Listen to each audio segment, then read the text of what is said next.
Di penghujung tahun 2019 lalu, dunia tengah dilanda wabah virus COVID-19, virus yang dapat menular dengan mudah melalui droplet.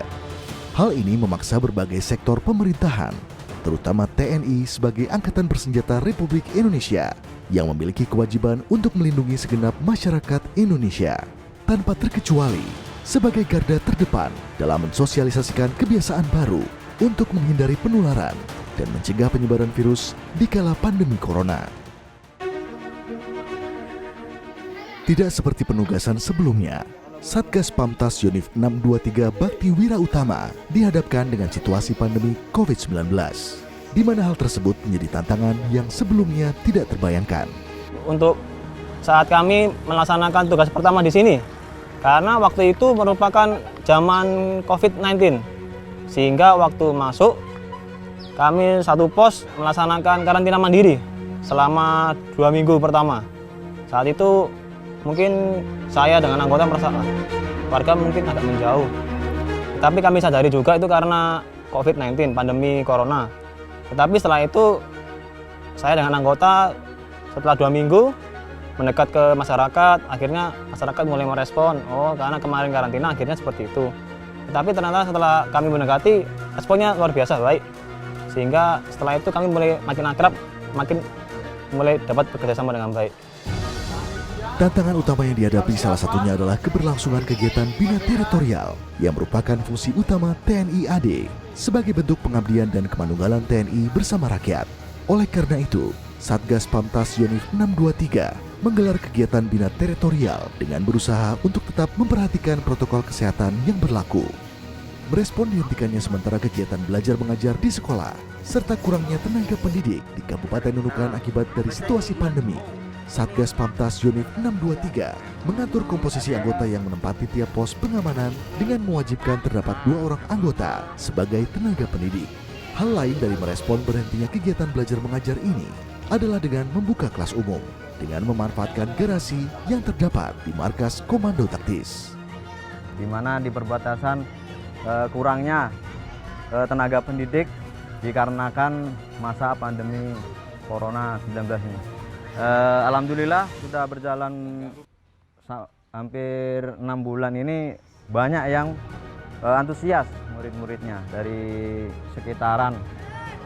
Di sini kami merubah garasi yang berada di Kotis ini menjadi tempat belajar sementara atau kelas sementara, di mana di masa pandemi COVID-19 ini kami membantu masyarakat sekitar di mana anak-anaknya ini kurang mendapatkan ilmu.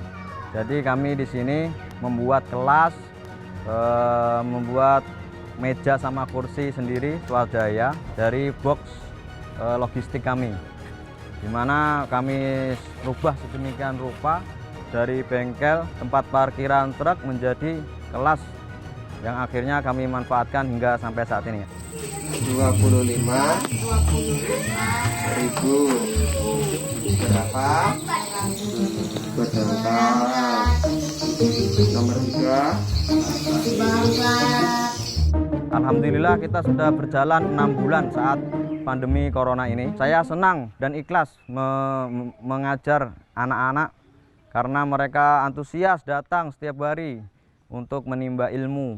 Di sedikit demi sedikit mereka dapat mengerti, yang akhirnya mereka tahu lebih banyak. Dan kami di sini seyogyanya ingin membantu anak-anak di bidang pengetahuan. Walaupun nggak seluruhnya, mungkin dapat membantu ilmu di sekolah. Alhamdulillah kami didukung sama pemerintah daerah berupa mobil perpustakaan, di mana ini sangat membantu kami, di mana minat membaca anak-anak di perbatasan ini sangat kurang.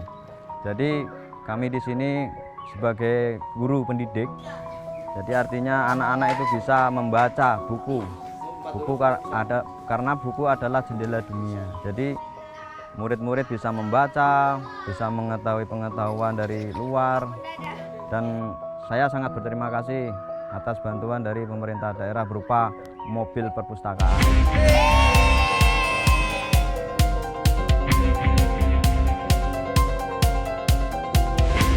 Di situasi masa pandemi corona ini, Akses kesehatan terutama di daerah perbatasan memiliki tantangannya tersendiri.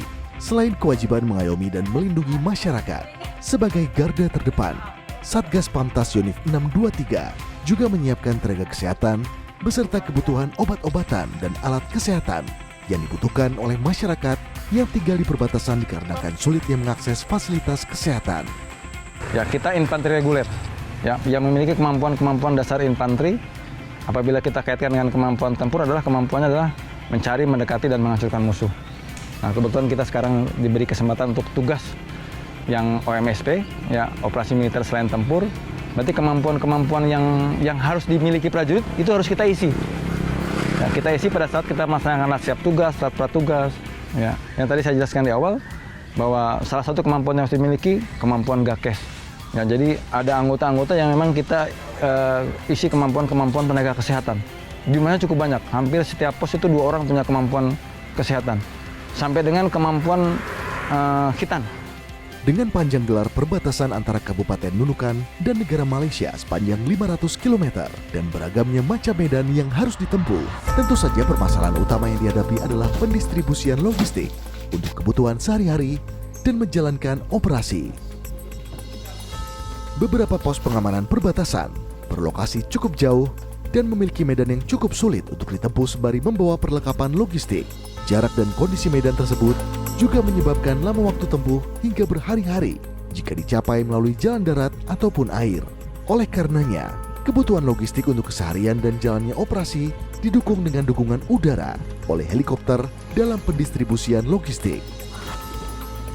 Sekiranya dari 20 pos terdepan, 15 pos diantaranya hanya dapat ditempuh melalui jalur udara menggunakan helikopter. Mengingat jarak antara pos komando taktis ataupun pemukiman warga memiliki jarak yang sangat jauh.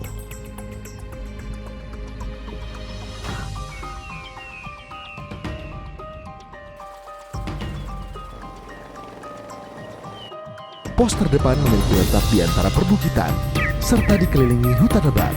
Bahkan terdapat sekitar 12 pos terdepan yang sama sekali hanya dikelilingi hutan dan seisinya. Oleh karenanya, perbantuan dalam operasi dorong logistik guna memenuhi kebutuhan pokok prajurit di pos terdepan. Satgas Pamtas Yonif 623 diperbantukan oleh Skuadron 13 Serbu yang berada di bawah kendali Pusat Penerbangan Angkatan Darat. Helikopter tersebut mampu membawa beban seberat 300 kg logistik dalam sekali pengiriman. Giat Dorlok ini sendiri dilakukan sebanyak 2 kali dalam sebulan untuk masing-masing pos. Dalam sehari, pengantaran logistik dapat dilakukan sebanyak 3 kali penerbangan. Namun hal tersebut juga bergantung pada beberapa faktor. Salah satunya adalah kondisi cuaca.